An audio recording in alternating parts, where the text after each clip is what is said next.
I actually discovered last night that if you whip shake Mai Tais, they're amazingly better.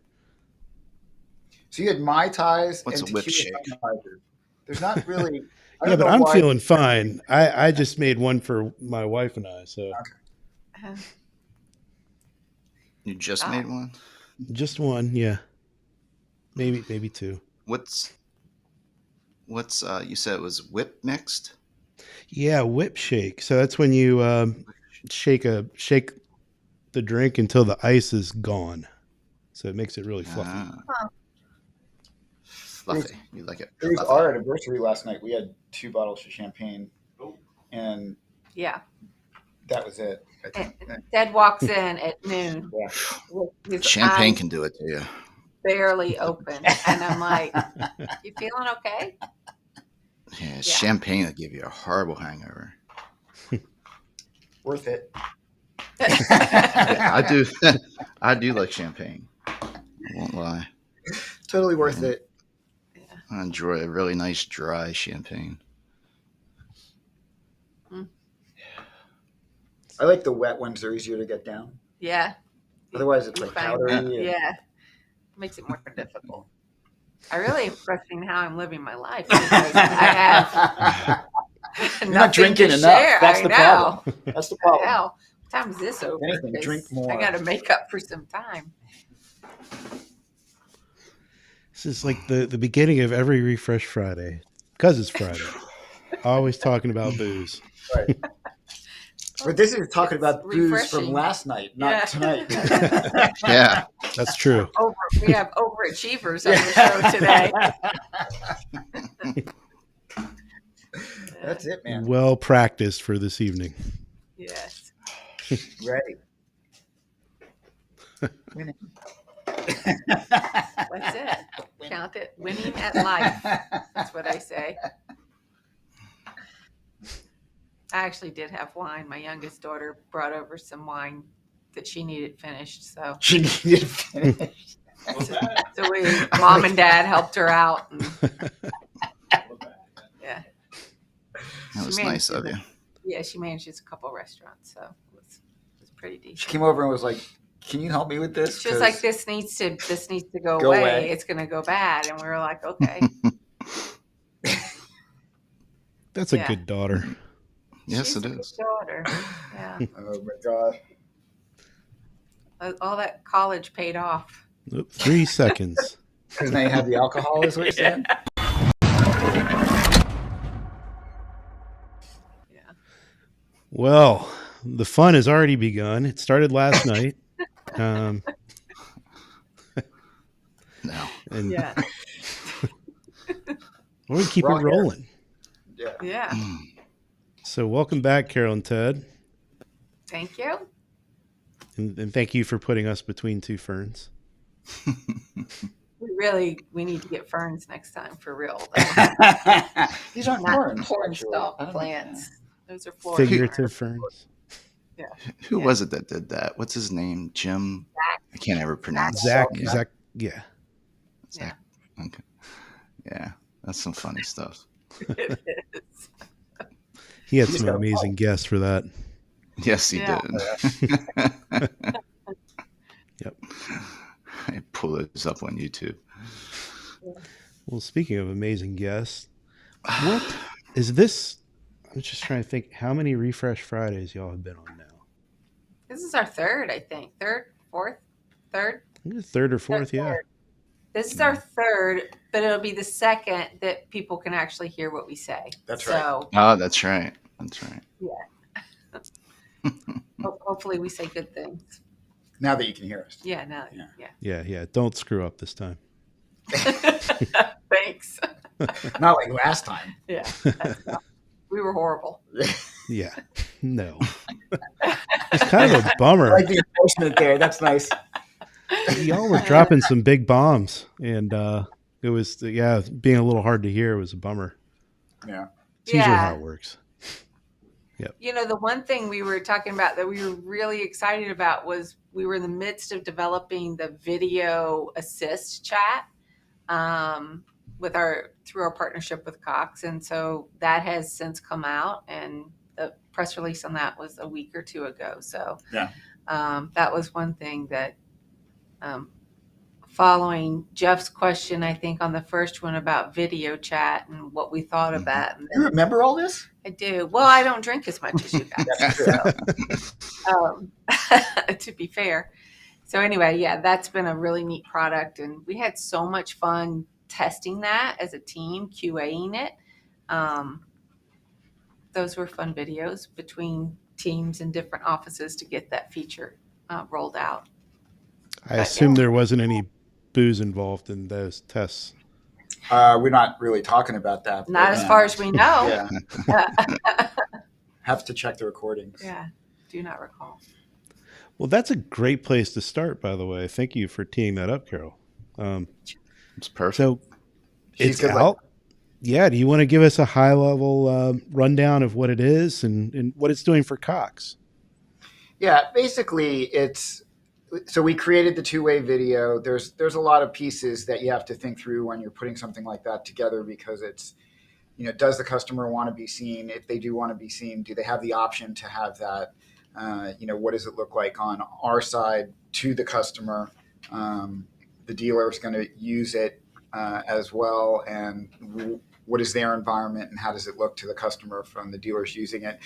The way that Cox is looking at this, and primarily to engage with this particular product, is so, if we're handling conversations on behalf of the dealer, and they're moving through the process of actually, the purchase itself, then they can engage someone at the store. So we can hand off to someone at the store. It can be a manager, it can be an F&I manager, and it can make it easier and more of a relationship building process with the customer in a more in-depth and detailed interaction to actually see the representative from the store talking to and showing documents or whatever there may be to the customer through the chat.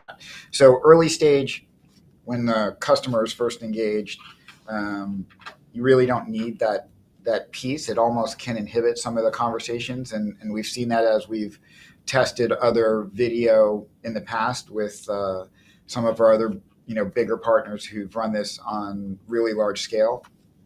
And so it's mostly about answering questions, getting on page with the customer, making sure the customer is getting satisfaction, that you're building a relationship with the customer, and that the customer is getting the answers that they need. That's the primary thing. That's the most important thing. But now that you're capable of driving through, with Cox or with dealer, with specifically dealer.com or AutoTrader or some of those, then as you're getting to the point where you're not just maybe pulling credit, but you're trying to explain how the financing works, or you're trying to explain products or aftermarket, you can do it just through text bidirectionally, but there's a little bit more intimacy if you can actually see the person who's explaining it to you, and they can do it verbally. They can also do it by text, but there is some value in actually seeing and having some trust in the person that you're seeing at that particular point and that stage in the buying process. Gotcha. Well, we lost Jeff for a minute there, so we can get him back on. I'm back. There he is. All right. It scared me. Fun to do a live show. I was concerned. So glad you're back. So I've super interesting point there, in that some of the upfront sharing of information is kind of what it sounds like can be prohibitive. Yeah, it's the when you're on video right away, so it's a more intense interaction, right? And a lot of the reason that people are engaging in chat to begin with is to have a little bit more anonymity, right? You want to have a little bit more anonymity, and you want to be able to ask questions and be able to disengage right away if you don't like what you get, or you don't like the person that you're talking to, or if the doorbell rings, or wherever the consumer is actually interacting from. So it's a little bit more superficial. Toilet could be, I guess. That's certainly possible. That's where I would. Thanks for that mental image. But so that needs to be a little bit more like another step away. And also, people are engaging, depending on the website. they can engage very early. So a lot of the point of engagement on a website is before they've landed on a vehicle. Not always, but it can be. And you're helping to drive that customer because you're answering generic questions that then, as the customer starts to feel more comfortable, then they drive in to get a little bit more detail, and then you can get to a VDP. And so there's kind of steps to the process, and you want to allow the customer to drive that process. And if the early part of the conversation is that intimate and that intense, then it can push them away. And also there's consumers that, when we've surveyed them in the past as well, that they have a concern about them being seen, which they don't have to allow that. And it doesn't even have to be available. You can turn that off as part of the tool. But, still, if you're looking at video, then a lot of times there's an assumption that you also, I get on Zooms all the time and they're like, oh, you're not on camera. And I think I'm on camera, right? So I know that I'm not the only one who does that. I don't know if I would have said that. There's a lot of things that I do, which is why I've handed off to ChatGPT as CEO. But those kind of things happen, and so you don't want to inhibit the customer from wanting to be engaged for as long as they want to, so that they're getting the answers that they can get, right? So it's better that when they're at an early stage in their interaction, at least in their perception, and it's all about their perception. When it's their perception, it's more superficial or more early stage, or they're just trying to get a few questions in and then they think they're going to disengage. If you can build relationship and not make it feel very intense for them at that particular point, then they'll stay engaged and they'll actually drive it to a much deeper level and get a lot further than they would if you said, hey, you're in this intense relationship or this intense interaction right now. That's a lot of the reason why, we find that relative to a lot of the digital retailing products, because we are the chat for a number of digital retailing products, both, with Cox, with Roadster, with Darwin, we're the primary chat for those. So what we can see is that when they're engaged on the website, that a lot of times, they give you the ability on the website, a lot of the dealers and other bigger sites, they'll allow you to say, do you want to go through the buying process or do you want to just kind of look around? And, if you want to go through the buying process, you're clicking and you're in the DR product, which is great that they have these products. The thing is that a lot of people feel that, well, I don't want to do that, and that's going to be too intense for me, and I don't want to go down that road at this particular moment. So if I'm not really finding what I want, then I'm not, I'm going to leave the site or I'm going to go. Whereas if they engage in chat early and not through DR, then they'll drive the conversation to the point where they're in DR. We're just migrating them to that organically and getting them through a piece of that process. We're saying, they'll literally ask you, they'll say, well, what would I pay? Well, it's going to depend on your credit, or it's going to depend on these things. Do you want me to get you that price? Yeah, I want you to tell me what that would be. Well, they'll do that, but if they would have had to click on the button that said, I want to go directly into digital retailing first, they won't do that. Right. I was in a conversation yesterday and someone said, oh, so chat's really the top of the DR funnel. And I was like, yeah. I personally had never put that together, but that's 1,000% true, because if you don't capture that consumer the way they want to be at that moment, you don't ever get further down the process. And so it's interesting, having done this as long as we have,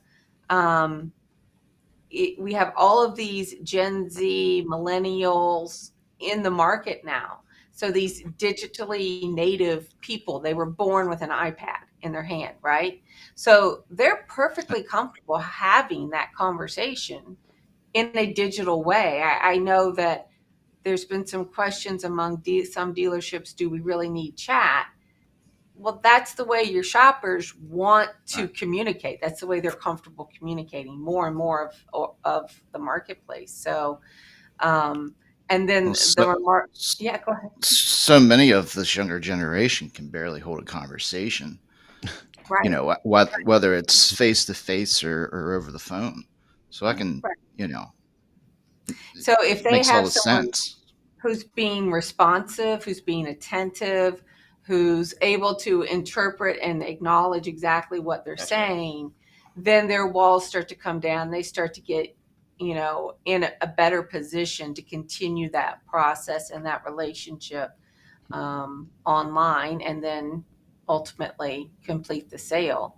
10 years ago, probably 10 or 11 years ago, I had one of the most awkward yet funny conversations in the business world.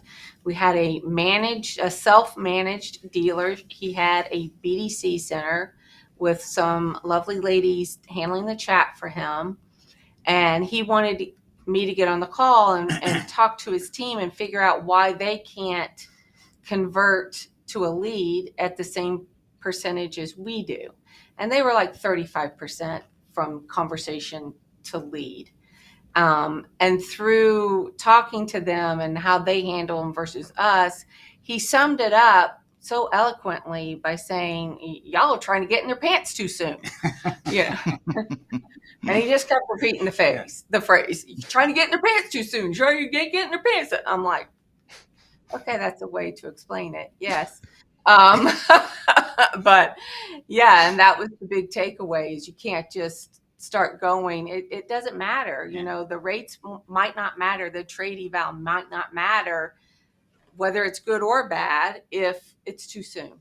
And that's, talking back to the point that you made about it being kind of the top of the funnel too, which is really relative to this same issue. You have to kind of allow the conversation to organically evolve and go where the customer wants to take it.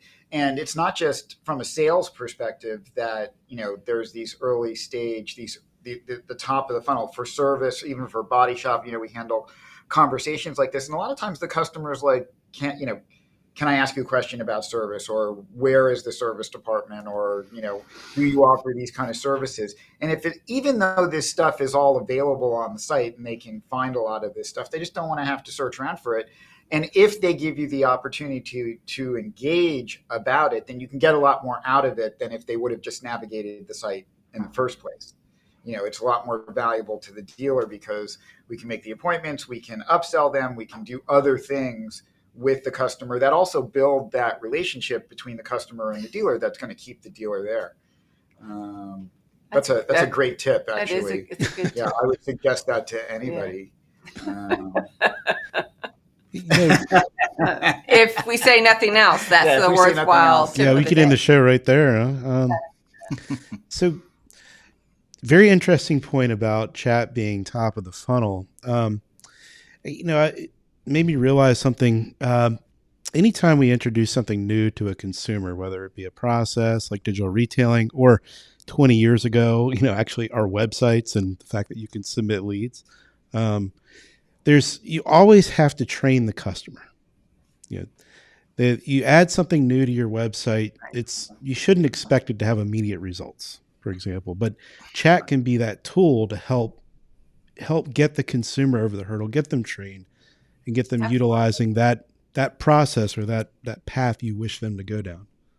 So yeah, I think with so many people buying everything online today, the other thing is people are accustomed to that Amazon experience. Well, if I click that button, it's coming to my house. Yeah. And they're not ready for a $35,000 vehicle to show up at their house. They're just not quite there yet. So yeah, you make a great point. You have to have a relationship, a conversation to help put them there, but also to help frame the information they might see. So if they are going through a trade appraisal form and the number isn't as what they were hoping for, having someone there, an advocate, a guide to say, based on what we have people looking to buy today, that number may be low. I really would like to get this information to our management team to look it over, or whatever that is. But someone to help frame the information that's coming in. We've seen an increase in people asking about vehicle history in the conversation. And for those dealers that subscribe to Carfax, we're able to share a Carfax report. But our team has been trained to preview the Carfax report before they just send it over. So if the conversation has been absolutely I don't want a piece of junk that's been wrecked, at all. I want pristine. And we preview the Carfax report, and there's been 3 incidents of damage. We'll share the information, but go ahead and say, let's see what else is available. Let's see what we can find, or let me see what else we may have coming in, rather than automatic show a Carfax report and then you don't know what the customer's going to do. That they may surmise from that every used car in your lot is a wreck, and click, they're gone, right? When training a BDC, a sales team, a managed cert, whatever it is, it's always the little things, isn't it? Yes. Mm-hmm. Well, I mean, it's like having a personal shopper, right? I mean, you can walk around a department store and find everything, and there's probably something written, about how the process works or other things like that, or you just know innately and stuff like that. But if you have someone who's with you that can help guide you to the things that you're really looking for, this is what I'm looking for, I'm trying to find this, and you're going to get to it much faster. And that's going to be time savings for you as a consumer. And you may find things that you otherwise wouldn't have easily found on your own, or you may never have found them on your own. And you may not understand the dynamics, the details. If it's a personal shopper in a store, you may not know that brand, or you may not know why something was designed a certain way. And they'll explain that, and it makes it more valuable. If someone explains to you, if you go looking for a wine and you want to say, I want a red wine, you pick one out of a list, and you don't really know that much about wines, maybe you know something, that's fine. But if someone explains to you that this wine is a really good deal today, and it's made by this really famous winemaker, and it's this kind of a wine, and this is what it goes best with, oh, by the way, that's what you're eating, this is what would really go with that better than anything else on the list, then you're going to buy that wine. And it's because you had that advocate. Would you find that wine on your own? You might. Would you buy that wine? Maybe not.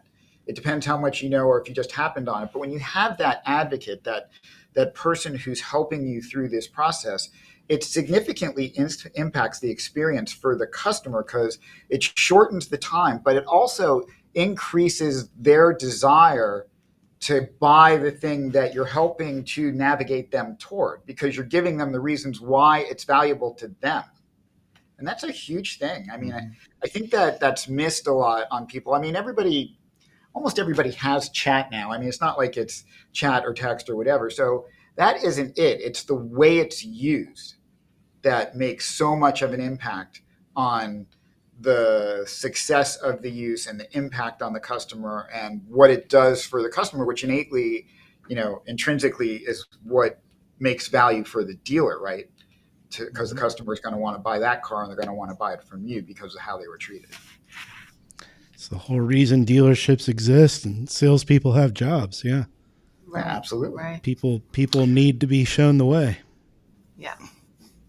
Well, I've always said, people say I hate salespeople, and I'm like, no, you just hate bad salespeople. Yeah. No one's going to So dislike, and no one's going to not like a professional. That's right. Exactly. Yeah, I think we talked about it last time a little bit, that, when you walk into a store, a dealership, then you don't necessarily want to be attacked by a salesperson or a group of salespeople, especially if you're not really sure what you want and you kind of just want to look at cars. You may want to be left alone, and a good salesperson will recognize that and let you know that he's there, and let you know that he acknowledges that you're interested in something, or that you're in the dealership and you can have the assistance when you need it, but that he's not going to force himself on you, or she is not going to stand right behind you while you're doing whatever you're doing. But I know that if I walk in and I don't want to be approached right away, what bothers me more is when there's no one around. That's what really upsets me. It's like, I'm about to spend however much I'm going to spend. I'm about to spend tens of thousands of dollars on something, and there's no one here that's going to, try to interact with me or try to answer some question. What if I just had a basic question about something, or I want to get into this car and it's locked? That's the way to just really piss someone off. And I think that's really, people don't think about using chat for that purpose. They think it's just pure navigation, or they think that it's it is to help customers who can't find things, but it's more than that. It's a customer service that's imperative and important for a customer to be able to have that access, to know that the dealership is thoughtful about the fact that someone needs to be there to answer questions, help show them around, help them find things, and that they've gone to the point where they're going to put someone on the website, make them available to you, and they're going to be savvy about the way that they interact with you, and they're going to be savvy and smart about answering questions. And that has a phenomenally big impact. And it, just as it does in the store, it's no different. You mentioned a lot of people are asking about the history of vehicles. When is that something new? Is that a new trend? It's up. It's definitely up. Uh-huh. More so than Q4. I looked at Q1, and people are interested in the location, estimated delivery time of the 23 models. They're more interested in features than they were in Q4. More interested in features than availability, which is a little different too. So pre-COVID, features was it. That is what people were mostly asking about from a sales perspective. From a service perspective, we've seen an increase in warranty type questions. Given that the vehicle is at this miles, what's covered under warranty still? But yeah, features, and within features, we see that hybrid is asked about more so than any other feature.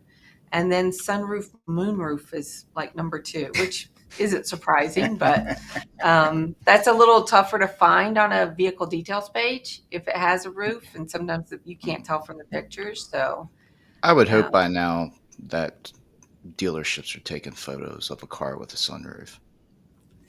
yeah, it depends on the angle. Sometimes you can't tell. Yeah. Don't always That's train bad. to point That's the bad camera merchandising. up. Yeah. Yeah. There's a little bit on that. Dan Sayer's got a nice question here. So he was wondering who's better at chat, a vendor's team, a dealer's team, or AI. And do you have any data that shows the conversion from chat to lead or from lead to sale for each of those? I think I know the answer. We know because we have self-managed and fully managed, and then we have hybrid dealers, that our conversion rate is the highest from chat to lead. Absolutely. And it's a difference of almost double in most cases. And again, I think your sales team's focus is much different than our team. Our team's focus is to build that relationship, to tie that consumer into your dealership, whether it's sales or service, and then to move them forward to you, and along the way assist them with whatever digital tools you have on your site. So that's our entire focus. That's what we do 8 hours a day. Well, we do it 24 hours a day, 7 days a week. But as an associate, that's my full focus. That's all I do. So I think it makes sense to everyone. I'm going to be better at that than someone in the dealership. I think that it's agenda too. It's a little bit of the pants issue from earlier, right? So it's a little bit of people in the store are getting paid based on the success that they're having and selling the car. Well, we're not selling the car. We can help them through digital retailing and things like that all the way to the sale, and that's fine. But a lot of the people in the stores are more aggressively trying to push the customer because that's their pay plan, that's their structure, that's the way that they're being compensated. And so it's impacting the communication they're having, where the customer is no longer driving the process. It's the salesperson who's driving the process.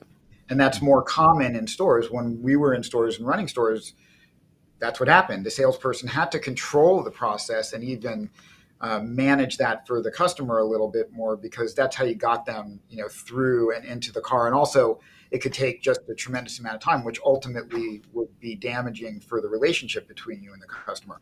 That's not our agenda. Our agenda is to let the customer drive the process and to make sure that they're getting all of their questions answered. And that produces more data, more interaction, more desire and motivation to want to buy the car, because we sit in a different spot. We're not getting paid because the car got sold. Right. Mm-hmm. So it does change the perspective. Yeah, that being said, our larger clients have shared with us that the closing rate on our leads is their top. We are their top closing rate. So Makes we will. sense. Yeah, we will set sales appointments and service appointments, even for those dealers that have service schedulers. We've seen that the service appointments that our team sets show at a 30% higher rate than if someone just goes through the scheduler alone. And that's because they've had a social connection. They've talked with someone. There's a sense of accountability there. And then the repair order, the RO, is typically higher as well, because we train our team to look at declined services. So I see that you missed your 25,000 mile check. Would you like us to go ahead and get that done for you as well? So that's on a service side. When we talk about self-managed dealers, I think if a dealer is able to have their own BDC team where people are fully focused on chat, you can't do chat and phone at the same time, then certainly I think that they can come to have similar results. But not every dealership has that size staff or space in the dealership to set up that team. So that's I where just look at it from a point of consistency. I mean, you've got your people trained. They're doing Yes. it all day long. They're going to be consistent. Yes. Right. And we have such a huge quality team, training team. We don't just look at KPIs, although we have automated reporting that shows us, the percentage of times a consumer said thank you or thank you so much, expressed appreciation for the conversation. We look at all kinds of qualitative factors, and then we can coach to that as well.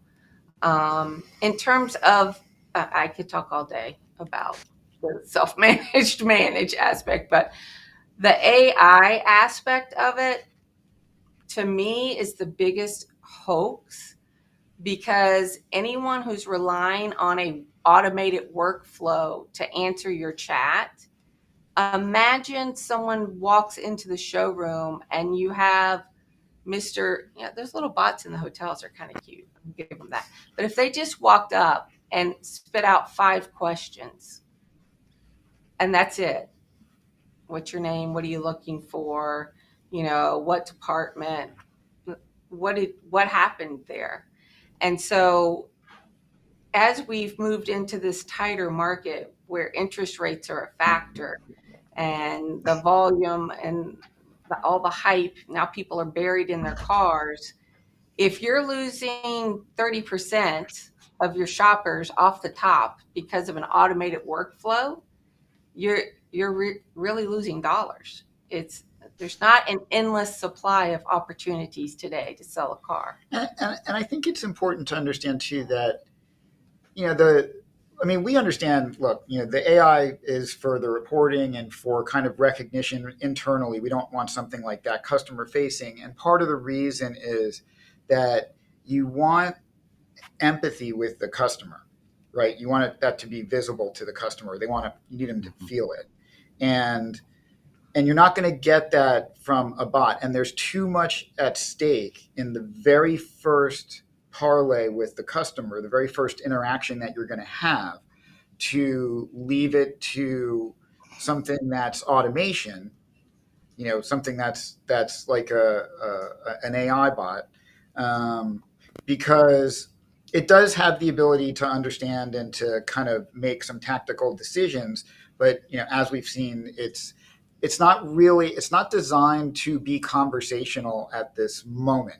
That's where it's going to get to. What it's fantastic at is giving you detail, if you want to write a paper, it does a really good job, although it goes overboard sometimes. If you ask it a question, it gives you tremendous amount of detail on the definition and everything. Again, it can go a little bit overboard. It's worse than me. I mean, there's few that are, but it really can, go so far that's why I allowed it to be CEO. But so that's what it's great at. But these things that are like, well, it missed that one question or it missed that one thing. Those are huge misses. If you miss, like in the first interaction, the customer says, "Hey, can you tell me a little bit about this vehicle, or do you have this thing?" And it gives you a paragraph back, then the customer's not going to read it, and you just lost the opportunity with that customer to convert.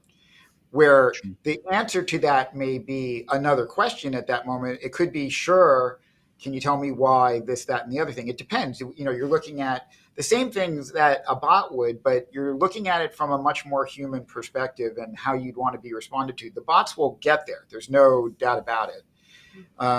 We have 17 years worth of data. We have, millions and millions of conversation. We have about 13, 14 million conversations that we can pull the data from, and it's going into ML.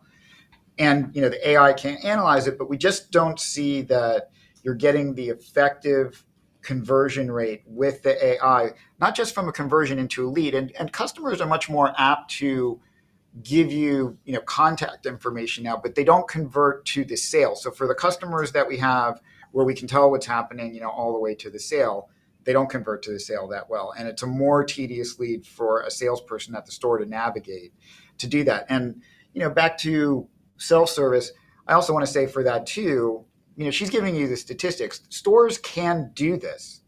There are stores that have pretty good averages, but it's about focus. And that was really what she was saying, which is, look, we have the people who are handling the conversations, then we have team leaders, then we have managers, and there are layers of people that are looking at the exact same conversations to make sure that everybody who's directly engaged with the customer is handling it the best way, both in real time and then after the fact analyzing it so that they can re-engage and train on this stuff later. The depth of personnel that you need at a dealership to do that is not cost effective to make that happen. So we can do it because we're spreading it out across, a lot of different stores, and we're getting so much data in that we can leverage the power of all that data and train these people in the most effective way, which even at a single store, you're only getting the data for that store. But it doesn't mean that it can't be done from the store. It just means that it's much more difficult, and it's not in most stores. Look, we've seen guys who can do it. So, it's not fair to say that they can't, but in most stores, that's not their focus. Their focus is, getting the allocation, making sure that they're servicing the customers that are coming through the store, making sure that customers that walk into the store are getting attention and that they're getting into the cars. They're going for test drives. They're buying the cars. They're getting the financing. They're getting the aftermarket. They're servicing them after the fact. They're marketing to those. There's a lot to do. There is a lot to do just in the store. And this is clearly an entirely separate business to manage chat on behalf of a dealership, even a single one, for the customer. It's extremely complicated if you want to look at the entire breadth of what it is. And so it takes a larger entity, I think, to be able to take all that into account if you want to be thoughtful about it and do it the best. And it's just our agenda to do that. We wanted to be the best at doing this. So we're taking all of these things into account and putting a huge amount of effort into making sure that every conversation that we're having is the best. Joe has the same red chairs. That's awesome. Is that right? Yeah. These are yours, Joe, actually. We were there earlier. We borrowed them. And we needed them. Thank you for the chairs. Basis. Yeah, Giving back to him at summer camp. Yes, summer camp, that's right. We'll be there. So these same chairs. Yes, we're taking them on the bus. That's right. Yeah, it's not cost effective. We cover 7 days a week, 24 hours a day. If you think about the cost of an associate to cover those hours, and then certainly during hours, you have the most volume. You're going to need more than one associate. So, yeah, the ability to kind of expand and contract, how much availability you have for personnel. You're going to have very dense times, but they're not going to be 8 hours long. They're going to be 2 hours long. So you're hiring people that are going to work an 8-hour shift And if you're in one time zone, then you're going to have a lot of people to work for 2 hours, and then they're going to work for the next 6, and there's not going to be a lot of volume going on. Or they're going to get distracted and they're going to be doing something else, and now they're not focused on the chat. That's why she said earlier, they'll be taking phone calls, sending emails, doing other things, and then a chat comes in. Where's your head? Right. Our people, this is the only thing that they do. I had to get out of the dealership to realize how many things I was doing wrong. And I mean, maybe I'm being a little hard on myself for that, but I had the tendency to want to do everything myself and control it all in my own world. And I didn't trust my vendors. But if I could go back, I would take a different tact. Instead of being so focused on trying to have my own staff that does everything and keep them trained and keep them consistent. Jeff, that was a very good word earlier. I would be more into finding ways to hold my vendors accountable. That's exactly right. Yeah. Right. That's the control. Look at what you're getting. You should ask those questions. What is the volume? What is the average chat length? What is the conversion? And then follow it through. What's the close rate on that? Yeah, for sure. Yeah. We had chat. We had your chat, and we were self-managed. And weren't you one of the first? Checker Yes. flag. Also, we were early, but yeah. we didn't do it well. I mean, there was so many times I would see a chat sitting here and I'd have to scream out, "Guys, who's on this? Who's grabbing this?" And all too often, it was more a matter of making sure somebody would actually man the thing than, and then later saying the right thing. How aggravating is that? Yeah, you want to get out of babysitter mode for sure. Yeah. What advantages would you say that if you're going to do it in-house at the dealership, what's the strongest advantage? The advantage to doing it at the dealership itself, as a self-service? Yeah. Like, obviously, if you guys are doing it, there's going to be consistency. Everything's going to be covered time-wise. I mean, with as much data available, I can't imagine there's too many questions that you can't answer. Right. I think you're hitting it on the head, which is, in the beginning, I think it was, you had access to the cars, you had access to more data about the vehicles, you had maybe more access and detail on the process that was in your store and how things were going to go. But that's not,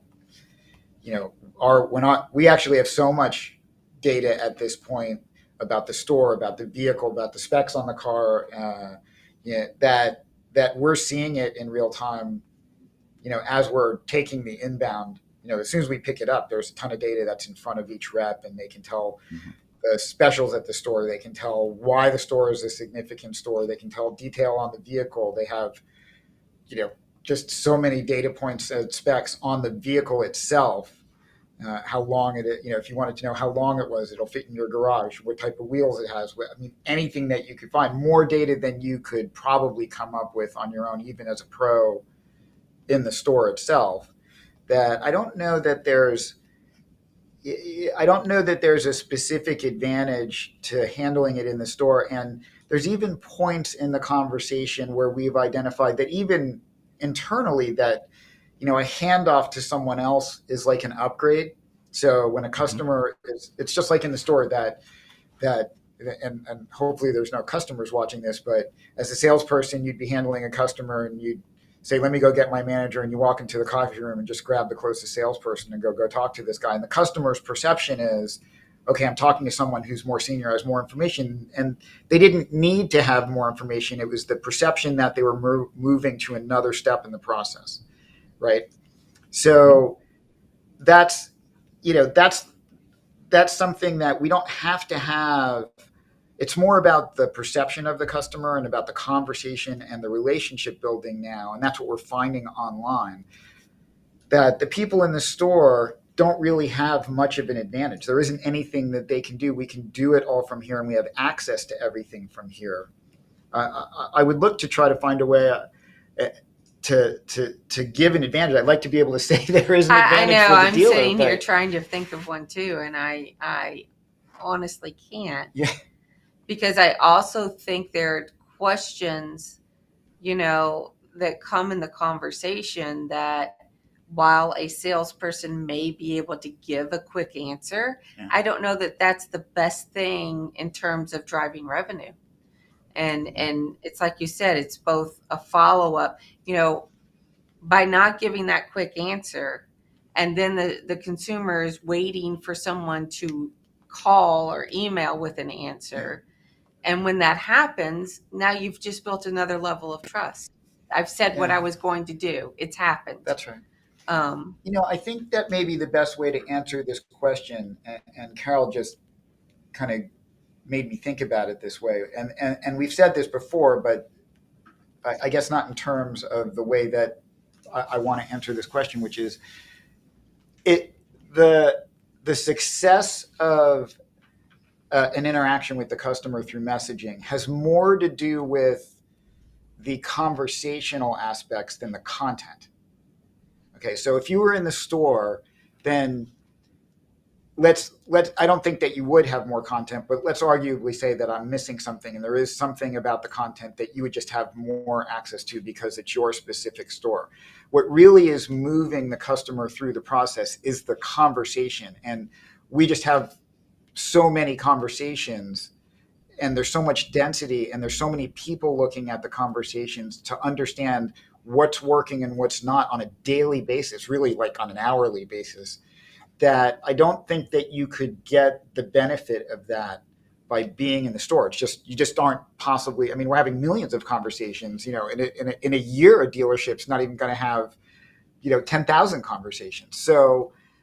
So our ability to understand and make a tactical adjustment to be more effective about the way a conversation is being held is going to be better in a managed service than it will be in self-service. And that's the thing that really moves the customer and makes them want to buy the car, not the content. is it Maya Angelou's quote? It's not what you say, it's how you make them feel. That's right. Absolutely. That's a great quote. Well, Ted, you were. I've been studying ChatGPT. I'm telling you, he's been a great mentor for me.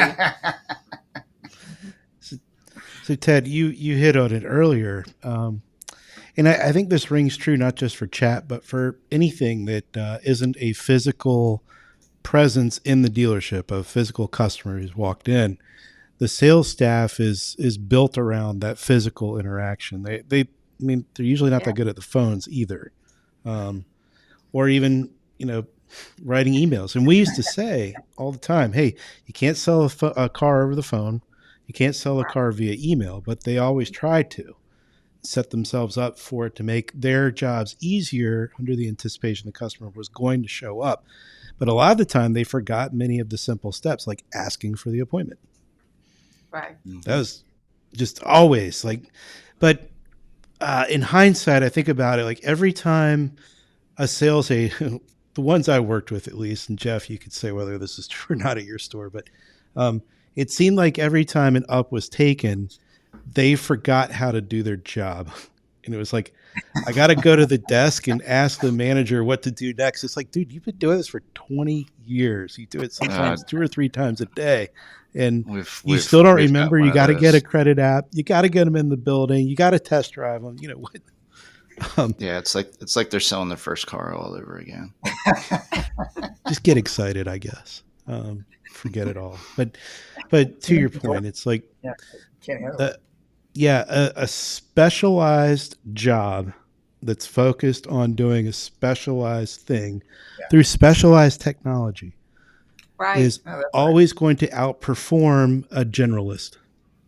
Right. That's right. And you guys need to write that down over there. The interesting thing about our technology, because we have our own in-house team, and we've taken all of these conversations, and Ted mentioned it earlier in terms of training and onboarding, we're able to even nest phrases within the console that will generate a positive response based on what part of the conversation that you're in. So while we we don't believe AI is close to being something you want to put right next to your customer. It certainly is something we've used to help our agents become even more proficient more quickly. That makes sense. Yeah. Do we need to break this guy out and for AI? talk about your new CEO? Yeah. It's been great so far. You like it? Yeah, you can mute them and just say, "Oh, Wow. you're glitching." She went straight to the muting. Muting and glitching. Yeah, so ChatGPT, the CEO of ActivEngage. It's been a fun ad campaign. The team did an amazing job with that. When they first mentioned that was the direction they were looking in, I was like, okay, I like it, but we got to be really careful. And we kind of shopped around the idea and a little bit of the release that they had written to some people outside the company to say, you get this as a joke, right? And and they loved it. They thought it was great. So yeah, we've been wanting to do April Fools. An April Fool's Day. This is like a thing for us now, so there'll be one every year. But we've been looking to do that for a while, and this was a spectacular first one. I thought really it good. was really, really good, and it did get a decent amount of attention. And it was hard for me to come back actually, after that. Oh yeah. I think you should have taken a vacation, Ted. At least on that. That would be great. If I took a vacation at that time, people were trying to get me, it would have been like just send ChatGPT responses back to emails. That's what you should set up on your signature. Have like really long your vacation responder. Yeah. I'm not here. ChatGPT will handle any questions that you have. I'm liking this idea actually. Yeah. Any chance do you with your BDC? Was just wondering if does it make sense, or do you use any of the ChatGPT services? To be able to answer certain questions. That way you don't have to like go to the manufacturer website. And I'm just wondering. I mean, I haven't even used ChatGPT, but maybe 2 or 3 times to mess around with it. We don't trust it for the conversations. Okay. Our marketing team has made use of it. It's interesting to try and to get some ideas sometimes to see where it would go with a prompt. But you have to be so particular with the prompt that you're giving. Yeah. And then you have to really vet the information you're getting back. And I think that's a good use of it for now, is from a marketing perspective. I like the inflow of ideas, but it's nothing we would trust within the conversations. There's nothing personal about it. And again, we're back to the conversation. It's about having the conversation with the customer, making it personal, making it mean something specifically to the person you're interacting with. And while it is really great at identifying data and giving you the data in a context that's legible, and understandable, it doesn't give you that information in a format that feels personal. It's just the data. And so it makes it. I just think I put together, I said the marketing team are the ones that are using it the most. Mm-hmm. And they're the ones that came up with the idea to replace you with it. Yeah. So maybe there's more to it. Maybe I need to look into that more deeply. There's a few ones that are a little more niche. So it's not ChatGPT where it's very general, and it's really just at this point spitting back Wikipedia for the most part. There's, and I've been looking at them because we're doing some integrations and whatnot, but there are some very automotive focused ones that are really good for doing some things there. But there's also like where things have gone in the photography world. And I know this is not related to automotive so much, but it's amazing. It's gone from doing this like really, really terrible job. You say, show me create a bald eagle catching a fish or something. And it's Right, like right. this swirly thing, and it's a golf Mhm. ball. It's not even a bird at all. But now it's like, it's actually nailing it. And some cases it's actually doing a really amazing job of applying bokeh in the background and making things look really cool. So Did you see the I think it was a Trump ham sandwich. Really? It was perfect. Yeah, I think that look, it's AI is going to evolve. It evolves very quickly. Um, there's as you try to get closer to like a more human interaction, you're going to have the uncanny valley kind of perspective on it a little bit. As you get closer, as it seems less off, it's going to be more noticeable as it gets closer to like a human type of interaction. Um, so I think that that it's going to get a little bit worse. It'll start to get better, and then it'll get a little bit worse before it really can get back to being something that's really successful from a communication standpoint. And I also think that asymmetrical communications that it's better at. So it's better at email than it is at like a live, immediate communication, because the expectation's different and the systems don't understand that yet. The expectation of I send an email, which is a more formal way of writing, and then it responds to that email with the content understood and giving you detail back in a more formal way. It does a better job of that, and still not a perfect job of that or even a great job, but it does a good job for sure and can alleviate a lot of stress on the people that are responding to emails. But then to try to translate that into live communication, it's a different thing, and it's much more complicated to understand. And there's no doubt that it's going to get there. My own personal perspective is that there's always going to be, a need to have some, live human interaction to be able to kind of I would think codify so. the value of that interaction. I think it'll diminish. I think more and more will be able to be handled by AI, but I don't think it's going to be capable of completely taking over, unless it takes over the governments and everything else. And, we're kind of. maybe it already has. Yeah. When you mentioned the government, sorry. But it's certainly going to get better, and it's going to evolve, and has a very fast evolution process and things like that. But I think we're still quite a bit away, from really getting to the point where you're talking to it like you're talking to a person, and you're getting that feeling where I'm really getting satisfied in the things that I'm asking from this other utility. But there are places where it's great for our reporting, it's great for analysis, it's pretty good for asymmetrical communications right now. It's there for understanding what we're doing in a much more significant way.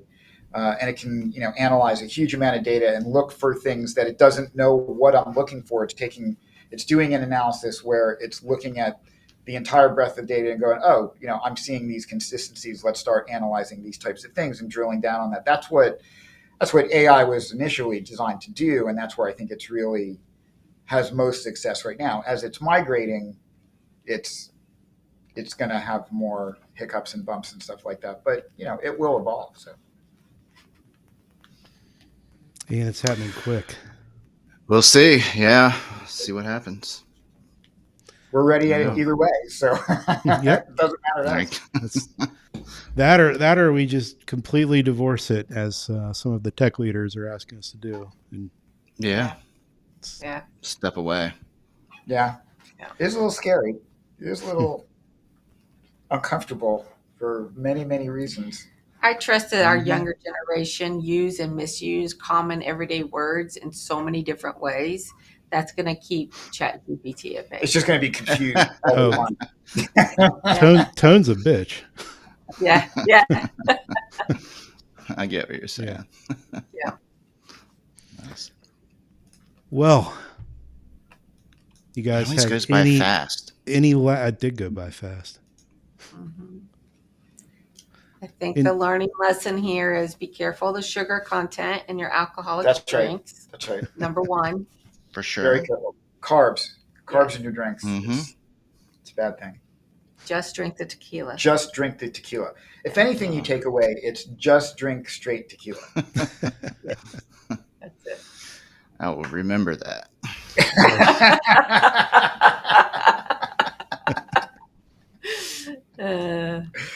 All right. Always here for you. Appreciate it. There's been a lot of great advice. Wonderful pro tip earlier. Let's Yep. But we thank you all for coming on and becoming.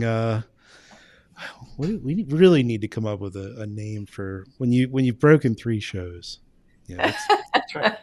We're a 3-fer. Yeah, I don't know. All right, marketing team. That's There it is. We'll test. Give it to They'll ChatGPT. come up with something. Come up with something. Yeah, Refresh Pros. Yeah. Yep. All right. All right. Well, we hope everybody has a great weekend. Yeah. You too. Yes. Thank you so much. All right. And Take care. see y'all next Bye. week. Thanks so much. Bye.